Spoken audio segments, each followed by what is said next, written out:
അയൽപ്പക്ക ബന്ധങ്ങളിലും എന്റെ ഭാര്യാഭർത്തൃ ബന്ധങ്ങളിലൊക്കെ ഉണ്ടാവാറുണ്ട്. ഇൻഷാ അല്ലാഹ് ഈ ഉംറ കഴിഞ്ഞ് കഅബയോട് വിട പറഞ്ഞു പോകുമ്പോൾ ഞാൻ അതിന്നൊക്കെ മാറിയിട്ട് ഒരു പുതിയ ജന്മമായിരിക്കും. ടോണിക്ക് കുടിച്ചതിന്റെ ശേഷം കുടിക്കുന്നതിന് മുമ്പ് അല്ലെ, ഒരു പരസ്യത്തിൽ കാണാലോ, കുറെ മരുന്ന് ഉപയോഗിച്ച ശേഷം മുമ്പ്. അതേമാതിരി ഉംറയുടെ ശേഷം ഉംറയുടെ മുമ്പ് രണ്ട് ജീവിതം തന്നെയാണ്. 7 വട്ടം കഅബാലയം ചുറ്റിയിട്ട് 7 വട്ടം സഫാ മർവന്റെ ഉള്ളിൽ നടന്നാലുണ്ടാവില്ല. നമ്മൾ മാറാൻ തയ്യാറാകണം. മാറ്റത്തിന് നമ്മൾ എന്ത് ചെയ്യണം? തീരുമാനങ്ങൾ എടുക്കണം. പല ആളുകളും പല വ്യത്യസ്ത തീരുമാനങ്ങൾ എടുത്ത് പോയിട്ടുണ്ട്. അൽഹംദുലില്ലാഹ് അത് നിലനിർത്താൻ സാധിക്കും. കാരണം അങ്ങനത്തെ സ്ഥലത്ത് നമ്മൾ തീരുമാനിക്കുന്നത് നമ്മൾ അതിന് മാത്രം തെറ്റൊന്നും ചെയ്തില്ലല്ലോ. നമ്മൾ നേരത്തെ നിശ്ചയിക്കുന്ന ആൾക്കാരല്ലേ. അള്ളാന്റെ നിയമവും കാര്യം ലംഘിച്ചുകൊണ്ടെങ്ങനെ നമ്മൾ പോകാറുണ്ടോ? ചെറിയൊരു ഉദാഹരണം മാത്രം പറഞ്ഞു. ഹറമെന്നാണല്ലോ നമ്മൾ പോകുന്നത്. ദുഹറിന്റെ ബാങ്ക് കൊടുക്കുമ്പോൾ നമ്മൾ ഇവിടെ ഉണ്ടാവും, അലക്ക് കല്ലുമുണ്ടോ? എന്താ ഉത്തരം പറയാം? ഇങ്ങനെ മുഅദ്ദിൻ വിളിച്ചു പറയുമ്പോൾ ലാ ഹൗല വലാ ഖുവത ഇല്ലാ ബില്ലാഹ്, പടച്ചോനെ ഇജ്ജ് വിളിച്ച നന്മയിലേക്ക്, ഇജ്ജ് വിളിച്ച സത്യത്തിലേക്ക്, വിജയത്തിലേക്ക് വരാൻ ഞാൻ റെഡിയാണ്.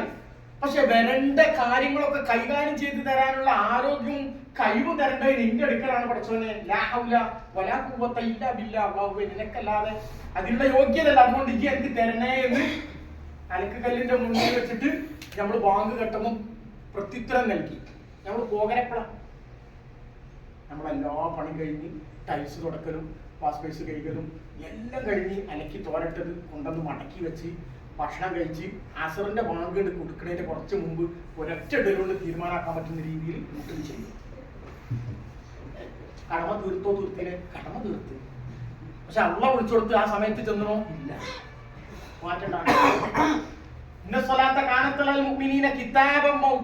വിശ്വാസികളുടെ മേൽ നിസ്കാരം സമയബന്ധിതമാണ്.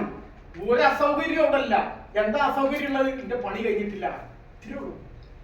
എന്റെ അലക്കല് കഴിഞ്ഞിട്ടില്ല, എന്റെ തുടക്കല് കഴിഞ്ഞിട്ടില്ല, എന്റെ പാത്രം കൈകൾ കഴിഞ്ഞിട്ടില്ല, ഇത്രേ ഉള്ളൂ തടസ്സമായിട്ടുള്ളത്. അപ്പൊ അള്ളാഹുവിന്റെ നിയമമാണ് ഒരു വിശ്വാസിക്ക് ആദ്യമായിട്ട് നെഞ്ചിലേറ്റേണ്ടത്. ആ കാര്യത്തിൽ നമ്മൾ പരാജിതരാണ്. ഇനി രണ്ടാമത് നിങ്ങൾ അനുസരിക്കേണ്ടത് ഭർത്താക്കന്മാരെ. നിങ്ങൾ ഭർത്താക്കന്മാരെ സ്നേഹിക്കുന്നവർ ഭൂമി ലോകത്ത് ഒരാൾ സ്നേഹിക്കുന്നുണ്ടാവില്ല. ചോദിക്കട്ടെ, ഭർത്താവ് രാവിലെ 9 മണിക്ക് ഓഫീസിൽ പോകേണ്ട ആളാണ്, 5 മണിക്ക് വരുന്ന ആളാണ്. 9 മണിക്ക് പോണതിന്റെ മുമ്പ് ഇന്ന് വീട്ടിൽ നിന്ന് ഇറക്കി തരണമെന്ന് പറഞ്ഞ് റെഡിയാകാൻ പറഞ്ഞ് ആ 9 മണി കറക്റ്റിന് ഇനി എവിടെങ്കിലും എന്തൊരു അത്യാവശ്യത്തിന് ഒപ്പം പോരാന്ന് പറഞ്ഞാൽ ആ 9 മണിക്ക് വിളിക്കുന്നതിന്റെ മുമ്പ് റെഡി ആയിരിക്കണം. എത്ര നിങ്ങളുണ്ടാവും? അനുസരണമൊക്കെ നമുക്ക് ഭയങ്കര അനുസരണ. പക്ഷെ ഒരു സംഗതിക്ക് നേരത്തിനും കാലത്തിനും പറഞ്ഞ മാതിരി ഇറങ്ങുകൂടി വളരെ കുറവാണ്. അത് അനുസരണത്തിൽപ്പെട്ടതാണ്. രണ്ടാമത്തെ അനുസരണക്കേട്, എവിടെ ചെന്ന് നോക്കിയാലും നമ്മൾ ഉഷാറാന്ന് നമുക്ക് വെറുതെ തോന്നുകയാണ്. പക്ഷെ ഈ സത്യസന്ധമായിട്ട് നമ്മൾ CCTV വെച്ചിട്ട് അതിന്റെ മുന്നിൽ ഇരുന്നു കൊണ്ട് നമ്മൾ ഉഷാറാണെന്ന് നോക്കിയാൽ അവിടെയാണ് നമുക്ക് പരാജയം. അപ്പൊ നമ്മുടെ ജീവിതത്തിൽ നല്ലൊരു മാറ്റം ഈ ഉംറ കൊണ്ട് ഉണ്ടാവേണ്ടതുണ്ട്.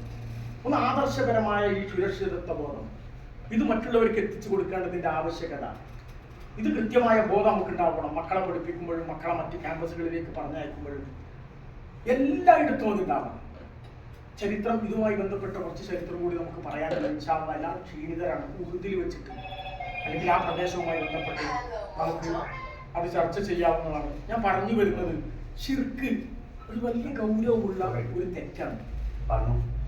അതുപോലെ അതിൽ നിന്ന് ഒഴിവായി കിട്ടുക എന്നുള്ളത് അള്ളാഹുവിന്റെ വല്ലാത്തൊരു അത്ഭുതകരമായ സംഗതി. ഈ ഫുട്പാത്തിലൊക്കെ നമ്മൾ കാണാറുണ്ട്, നെഞ്ചത്ത് പാത്രം വെച്ചിട്ട് കയ്യും കാലൊക്കെ ഒരു രൂപ ഉണ്ടാവുള്ളൂ.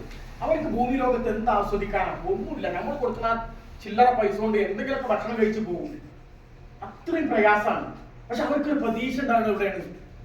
ഈ ആദർശം വെച്ച് ഞാൻ മരിച്ചു പോയ നാളെ സ്വർഗത്തിൽ എനിക്കൊരു ജീവിതത്തിൽ അവരുടെ പ്രതീക്ഷയാണ് അവർക്ക് എന്ത് ചെയ്യുന്നത്? മുന്നിലേക്കുള്ള വഴി നടത്തുന്നത്. നമ്മളെ സംബന്ധിച്ചിടത്തോളം അൽഹംദുലില്ലാഹ് ഒരുപാട് സൗഭാഗ്യം കിട്ടിയ ആളുകളാണ്. അതിനപ്പുറം ലാ ഇലാഹ ഇല്ലല്ലാഹ് എന്ന് പറയുന്ന ആ ആദർശത്തിന്റെ മാധുര്യം ആസ്വദിക്കാൻ കഴിഞ്ഞ ആൾക്കാരാണ്. അതുകൊണ്ട് എന്ത് ചെയ്യണം? അള്ളാഹു നമ്മളെ തെരഞ്ഞെടുത്തവരാണ്.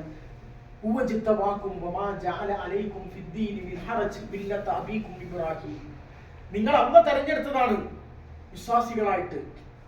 അത് ഇബ്രാഹിമി മില്ലത്താണ്. ഇബ്രാഹിം നബി അലൈഹി സ്വലാത്തു വസ്സലാം ഈ ആദർശം മുറുകെ പിടിച്ച് ജീവിക്കാൻ വേണ്ടി എന്തെല്ലാം ത്യാഗം സഹിച്ചത്, എത്ര പരീക്ഷണങ്ങളാണ് നേരിട്ടത്. അതിന്റെ നേർക്കാഴ്ചകൾ കണ്ടുകൊണ്ടേയിരിക്കണം ഓരോ സ്ഥലത്തും. ഇബ്രാഹിം നബി അലൈഹി സ്വലാത്തു വസ്സലാം ഹാജറ ബീവിയെ കൊണ്ടുവന്നിട്ട് മരുഭൂമിയിൽ ഉപേക്ഷിച്ച് പോകുമ്പോൾ അവിടുന്ന് ചോദിക്കുന്ന ഒരു ചോദ്യമുണ്ട്, ആരുമില്ല മക്കയിൽ. ഈ കാണുന്ന കാബാലയത്തിന്റെ പൊളിഞ്ഞു ചാടിയ ഒരു കാബാലയത്തിന്റെ പരിസരത്ത് ഉപേക്ഷിച്ച് പോകണമെന്നുള്ള നിർദ്ദേശം മാത്രമേ ഉള്ളൂ. ഉപേക്ഷിച്ചിട്ട് ചെറിയൊരു കുട്ടിനെയും ഭാര്യയെയും ഉപേക്ഷിച്ച് തിരിഞ്ഞു നടക്കുമ്പോ അജറാബി ഉറക്കെ വിളിച്ചു ചോദിക്കുന്നുണ്ട്, നിങ്ങൾ എവിടത്തേക്കാ പോകുന്നത്? ഒരു പക്ഷി പോലും പറക്കുന്നില്ല, ഒരു മരത്തിന്റെ തണലില്ല, ഒരു മുറുക്ക് വെള്ളം പോലും കിട്ടാത്ത ഈ മരുഭൂമിയിൽ ഉപേക്ഷിച്ച് നിങ്ങൾ എവിടത്തേക്കാണ് പോകുന്നത്? ഇബ്രാഹിം നബി ഒരു അക്ഷരം ഉണ്ടില്ല. മൂന്നാമത്തെ തവണ അജറാബി ഉറക്കെ വിളിച്ചു ചോദിക്കണം, അല്ലാഹു അമറനാ ബിഹാ, നിങ്ങളോട് അള്ളയാണോ അത് കൽപ്പിച്ച്? ഞങ്ങളങ്ങനെ ഉപേക്ഷിച്ച് പോകുന്നുണ്ടല്ലോ. തിരിഞ്ഞു നിന്നിട്ട് ഇബ്രാഹിം നബി അലൈഹി സ്വലാത്തു വസ്സലാം പറഞ്ഞു, നാം, അതെ, അള്ളാഹുവിന്റെ കൽപ്പനയാണ്. അപ്പൊ അജറാബി എടുത്ത ഒരു കട്ടിയുള്ള ഒരു തീരുമാനമുണ്ട്. എന്റെ പ്രിയപ്പെട്ട സഹോദരിമാരെ, നിങ്ങൾ സഫയിലും മർവയിലും അജറാബിയുടെ ചരിത്രം അയവിറക്കുമ്പോൾ നമ്മൾ എടുക്കേണ്ട തീരുമാനം ഇതല്ല. അള്ളയാണ് നിങ്ങളെ ഏൽപ്പിച്ച് തീരുമാനം എടുക്കാൻ പറഞ്ഞിട്ടുണ്ടെങ്കിൽ എന്നാ ഞങ്ങൾ വഴി കേടിലാവൂല, ഞങ്ങൾ നഷ്ടപ്പെട്ടു പോകൂല, ഞങ്ങളെ കൂടെ അള്ളണ്ടാകും. അള്ളാഹു തെരഞ്ഞെടുത്ത അള്ളാഹുവിന്റെ നിയമനിർദ്ദേശങ്ങൾ ജീവിതത്തിന്റെ എല്ലാ ഘട്ടങ്ങളിലും മറ്റെല്ലാം മാറ്റി വെച്ചിട്ട് അത് ചെയ്യാൻ നമ്മൾ തീരുമാനം ഒപ്പുണ്ടായാലും അള്ളാഹ് നമ്മുടെ കൂടെ ഉണ്ടാവും. നേരത്തെ നിസ്കരിക്കാൻ നമ്മൾ റെഡിയാണോ, അള്ളാഹുവിന്റെ സഹായം നമ്മുടെ കൂടെ ഉണ്ടാവും. എന്റെ സൗകര്യമൊക്കെ കഴിഞ്ഞിട്ട് എന്റെ സൗകര്യത്തിന് നിസ്കരിക്കുകയാണെങ്കിലോ നമ്മളെ സൗകര്യത്തിന് ചോദിക്കണമെന്നും തരാൻ അവിടേക്കും ഉണ്ടാവില്ല.